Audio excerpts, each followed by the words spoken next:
I'm Vivian. Standing in the hushed aftermath of the industry conference, I watched as the woman who had tried to steal my work crumbled before me. Tasia, now a shell of her former confident self, stared at me with a mix of fury and disbelief. Her carefully crafted presentation had been exposed as a sham, and the evidence of her theft was laid bare for all to see. It all started a few months ago when I was working at Horizon Investments.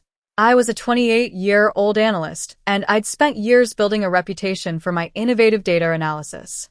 I grew up in a family where my parents, both academics, encouraged me to think independently. My father was a patient man who taught me the value of hard work, while my mother, a strong-willed woman, instilled in me the courage to stand up for what I believed in. After completing my master's degree, I joined Horizon Investments. I was determined to succeed based on my merit. I wasn't one to boast about my work. Instead, I let my results speak for themselves. I developed unique models that could spot market trends well before the standard indicators. My clients loved the edge these models gave them, although some of my colleagues were skeptical. 2 years after I joined, Tasia, a 30-year-old, came to the company. From the start, she was the opposite of me. She was loud, politically savvy, and would do anything to climb the corporate ladder. While I spent my evenings perfecting my analyses, she was out networking with executives at industry events. Despite our differences, we developed an uneasy friendship over shared lunches and late-night work sessions. I admired her confidence, and she seemed impressed by my technical skills. Then, the biggest opportunity of our careers came along. The Sterling Group, the largest asset management firm in the region, selected Horizon to handle their quarterly forecasting. The project was worth millions of dollars in fees, and our director, Mr. Thompson, announced that whoever led this account successfully would be promoted to senior analyst, with a significant salary increase and team leadership responsibilities. I was desperate for that promotion. It wasn't just about the money. It was a validation of my hard work and a chance to prove that quiet competence could beat self-promotion. When Mr. Thompson assigned both Tasia and me to the initial client meeting, I knew we were in a head-to-head competition. The Sterling Group's representatives were different from typical clients. Their head of research, Dr. Lucas, spent an hour discussing cutting-edge forecasting methodologies.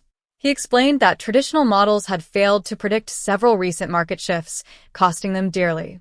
"We're looking for fresh approaches," Dr. Lucas said. "Our internal research suggests non-linear volatility patterns contain predictive signals that conventional models miss entirely." I was thrilled because this was exactly what I had been researching for years. When I shared some preliminary thoughts, Dr. Lucas leaned forward with genuine interest. Tasia, on the other hand, looked increasingly uncomfortable as the conversation went beyond standard financial theory. After the meeting, Mr. Thompson pulled me aside. "Sterling was impressed with your ideas. They want you to lead the analysis phase," he said. Tasia's smile tightened when she heard the news, but she congratulated me warmly. "I'll handle client communications while you focus on the numbers," she offered. "We'll make a great team." For 3 months, I dedicated myself to developing custom visualization tools that could capture the patterns Sterling wanted to track. I tested my models against historical data, refining them until they could predict 84% of significant market movements from the previous year, far better than the 61% accuracy of traditional approaches. Tasia asked me about my progress regularly, and I shared everything openly. She seemed fascinated, asking detailed questions about my methodology. I explained each innovation proudly, thinking she was helping with client communications while I focused on the technical work. What I didn't know was that she had stopped sharing my updates with Sterling weeks ago. Instead, she had been meeting privately with Mr. Thompson, expressing concerns about my unconventional approach. She carefully built a case that I was straying from accepted financial practices. One day, we were in the boardroom for a presentation. Tasia confidently clicked through the slides, highlighting supposed errors in my quarterly market analysis. "These projections deviate significantly from standard forecasting models," she announced, her voice dripping with feigned concern. As she presented side-by-side comparisons, it felt like my 3 months of hard work were being systematically destroyed. The senior executives in the room leaned forward, and I sat there, motionless, my face blank, but my heart was breaking. After an excruciating 60 minutes, Mr. Thompson finally turned to me and asked if I had anything to say. I took a deep breath and calmly asked Tasia, "Can you explain why the client specifically requested this exact visualization approach in their initial brief?" Her confident expression faltered for a moment, but she quickly recovered. "I'm not aware of any such request," she replied. "The client expected industry standard analysis." I reached into my bag and retrieved the bound document, sliding it across the table to the CEO. "This is Sterling's initial project brief. Page 17 outlines their requirements for non-linear volatility tracking, exactly the methodology I implemented and that you just spent an hour criticizing." The CEO opened the document and scanned the pages with growing interest. I continued, my voice steady despite my racing heart. "Sterling's quantitative team has been researching these patterns for 2 years. What looks like analytical errors to someone using traditional models are actually pattern recognition innovations they specifically requested." Mr. Thompson reached for the document. "Is this accurate?" "Sterling's chief strategist can confirm everything," I replied. "I've been in weekly strategy meetings with their team throughout this project. I assumed everyone at the leadership level was aware of their specialized requirements." Tasia started to speak, but the CEO raised his hand to silence her. Her usually composed face showed the first signs of panic. I looked directly at her and said, "You've just spent an hour explaining how you've fixed analytical methods that Sterling specifically commissioned. Have you informed them that you've replaced their proprietary approach with standard models they explicitly rejected?" The tension in the room was palpable. Mr. Thompson flipped through the brief, his expression darkening. "There must be some misunderstanding," Tasia attempted to say, her voice slightly higher than normal. I calmly interrupted her, pointing to the document. Page 12 shows Sterling's back, testing results comparing traditional models with their experimental approach. Standard forecasting caught 61% of significant market movements, while their method identified 84% and provided earlier warning signals. The CEO looked up sharply. "Is this accurate?" "Dr. Lucas can verify everything," I said. "I've documented all our discussions about their methodology requirements." Mr. Thompson closed the brief, his face unreadable. "I think we need to pause here and verify some information. Tasia, Vivin, thank you both for your input. The executive team will need to discuss this privately." As we left the boardroom, Tasia grabbed my arm and pulled me into an empty conference room. "What are you playing at?" she hissed. "You made me look like a fool in there." I gently removed her hand from my arm. "I simply clarified the client's actual requirements.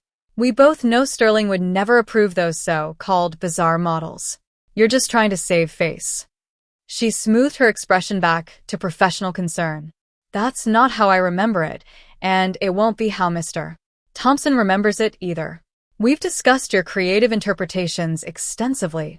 A chill ran through me as I realized how thoroughly she had worked to undermine me. "You should prepare yourself," she added with false sympathy. "Even if they don't fire you outright, your reputation here is finished. No one trusts an analyst who can't follow basic financial principles." That evening, I sat on my apartment balcony, replaying every interaction with Tasia in my mind. How many times had she asked about my methodology only to use it against me? How many private meetings had she had with Mr. Thompson while I was working late? The next morning, I received a message from Mr. Thompson. There was to be a meeting at 9 a.m. with Sterling representatives. I barely slept that night, filled with anxiety. When I arrived at the conference room, it was already filled with executives. Mr. Thompson nodded tersely as I entered. Tasia arrived a few minutes later, looking immaculate and seemingly unfazed. At 9 o'clock sharp, Dr. Lucas from Sterling entered with 2 colleagues. The atmosphere immediately grew tense. Mr. Thompson began, "We have a situation that requires immediate clarification regarding the Sterling quarterly forecasting project. Dr. Lucas has agreed to provide his perspective." Dr. Lucas placed his tablet on the table, his expression serious. I was disturbed to receive standard market projections yesterday from MS. Tasia, particularly after the promising custom analytics MS. Vivin had been developing for us. Tasia's head snapped up. I believe the alternative approach needed revision to meet industry standards. Industry standards are precisely what we hired Horizon to move beyond. Dr. Lucas interrupted. As I made explicitly clear in our initial brief and subsequent communications, traditional forecasting models have consistently failed to identify the market anomalies most critical to our investment strategy. Mr. Thompson leaned forward. Dr. Lucas, to be absolutely clear, you specifically requested the non-linear volatility modeling approach that Vivin implemented. Not only requested it, we insisted on it as a condition for awarding Horizon this contract, he confirmed. MS. Vivin's methodology aligns perfectly with our research directives. When MS. Tasia sent standard projections yesterday claiming they represented Horizon's official analysis, I was concerned there had been a serious miscommunication. The room fell silent. Tasia's face went completely white. The CEO said carefully, "There seems to have been a significant internal communication failure. Rest assured, Sterling will receive the custom analytics you commissioned, delivered by Vivin, who developed them." After the meeting, Mr. Thompson asked me to stay behind. Tasia tried to stay as well, but he dismissed her. When we were alone, he sighed heavily. "This situation is unprecedented, Vivin. Had Sterling gone with the standard analysis Tasia proposed, we would have lost our largest client." I nodded, not saying a word. He continued, "I owe you an apology. I should have verified the client requirements directly instead of accepting second-hand information." He paused and studied me. "Why didn't you speak up sooner about Tasia's interference?" I admitted. I didn't know she was interfering. I thought we were collaborating. She had access to all my work while claiming to handle client communications. He grimaced. A carefully orchestrated deception. I asked, "What happens now?" "The senior analyst position will be yours, effective immediately," he said. "As for Tasia, HR will be having discussions with her about her future at Horizon." It should have felt like a victory. I got the promotion, my methods were vindicated, and my rival was exposed. But as I returned to my desk, I felt hollow. The trust one had placed in a colleague, someone I thought was a friend, had been betrayed. Over the next few days, colleagues came by my desk to congratulate me, but there was a hint of curiosity in their eyes. Tasia was conspicuously absent, having left the building right after the meeting. At 5 p.m. As I was about to leave, my phone lit up with a text from an unknown number. "This isn't over. You got lucky today." I stared at the message, a knot forming in my stomach. It was clear that this wasn't just a professional rivalry anymore. It had become personal. In the following days, strange things started to happen. Files went missing from my desktop, and meeting invitations disappeared from my calendar. A crucial email to Sterling had calculation errors that I knew I hadn't made. A presentation deck was altered overnight. I started staying late at the office, triple-checking everything before sending it. I kept backup copies of all files on my personal drive. It was exhausting but necessary. My colleague, Lily, noticed my tiredness. "You look terrible.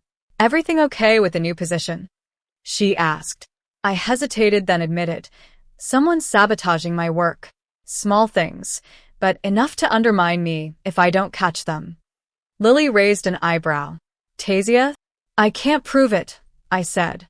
"But who else would have both the motivation and the technical knowledge?" "Be careful," Lily warned. "She's still close with Mr. Thompson's assistant, and she's been having lunch with several board members recently." That afternoon, I discovered that my access to certain data systems had been revoked. When I contacted IT, they said they had received authorization from leadership to modify my permissions. It took hours to resolve, and I missed a deadline for Dr. Lucas.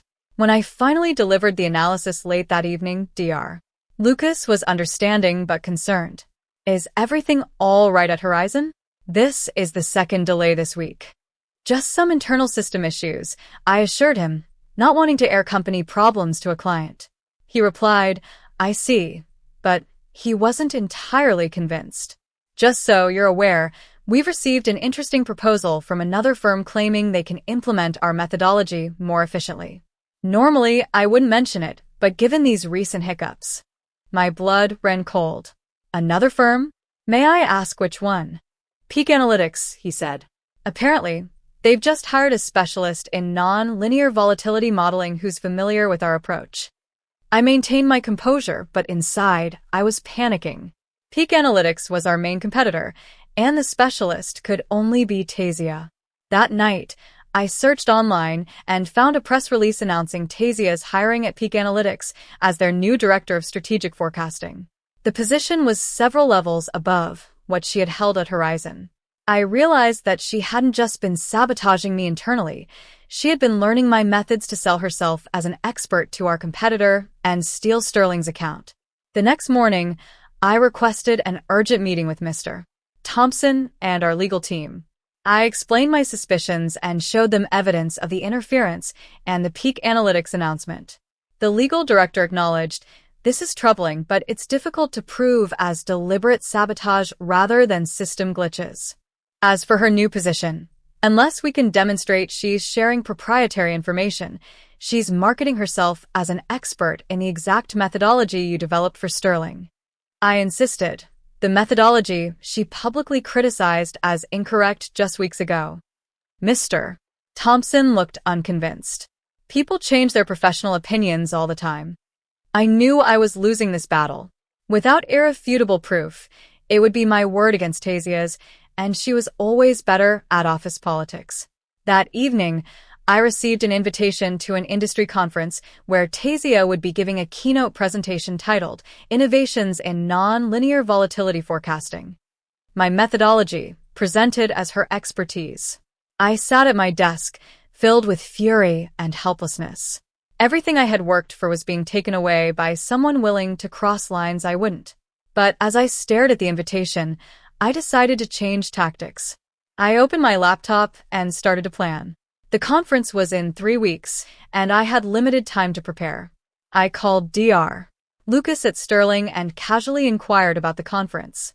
He confirmed that they were sending several team members and that the session on volatility forecasting had caught their attention. I then contacted Mark, who had connections in the industry. "I need to know exactly what Tasia is planning to present at the conference," I explained. "Any chance your contact at Peak Analytics could help?" Mark hesitated. "That's sensitive information, Vivian. What are you planning?" "Just professional due diligence," I assured him. "If a competitor is presenting similar methodologies to what we've developed, we need to understand how they're positioning it."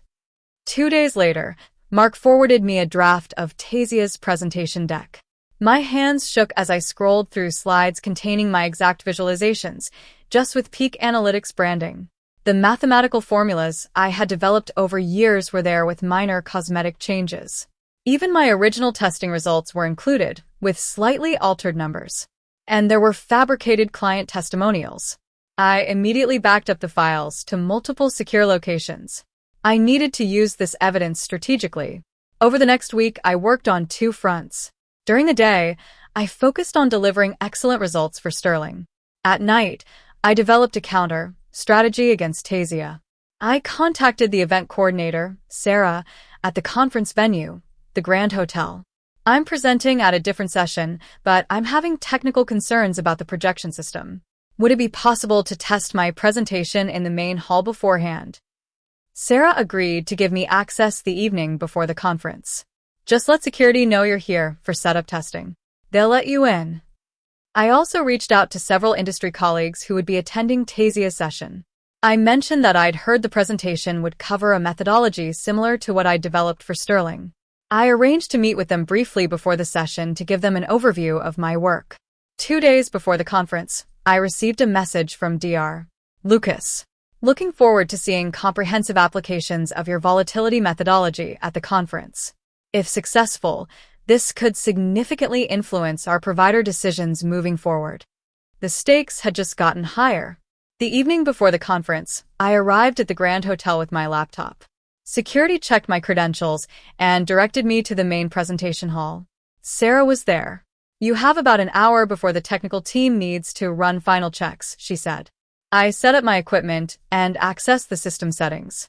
I created a hidden presentation file that could only be accessed through a specific command sequence. The next morning, I arrived early and waited in the hotel lobby. When Tasia entered, she looked confident, greeting industry leaders with charm. She had no idea I was there. 30 minutes before her session, I met with my colleagues and gave them a brief overview of my methodology. The key innovation is how it handles non-linear relationships between seemingly unrelated market indicators, I explained. Traditional approaches miss these connections entirely. When we entered the presentation hall, it was already filling with attendees. I sat near the back, partially hidden by a column. Dr. Lucas and his sterling team were seated prominently in the second row. Tasia took the stage on time. Her opening remarks were smooth and engaging. Today, I'll be sharing a revolutionary approach to volatility forecasting that challenges conventional market assumptions, she began. This methodology represents months of intensive research and testing. As she went through her presentation, I saw recognition dawn on the faces of the colleagues eyed.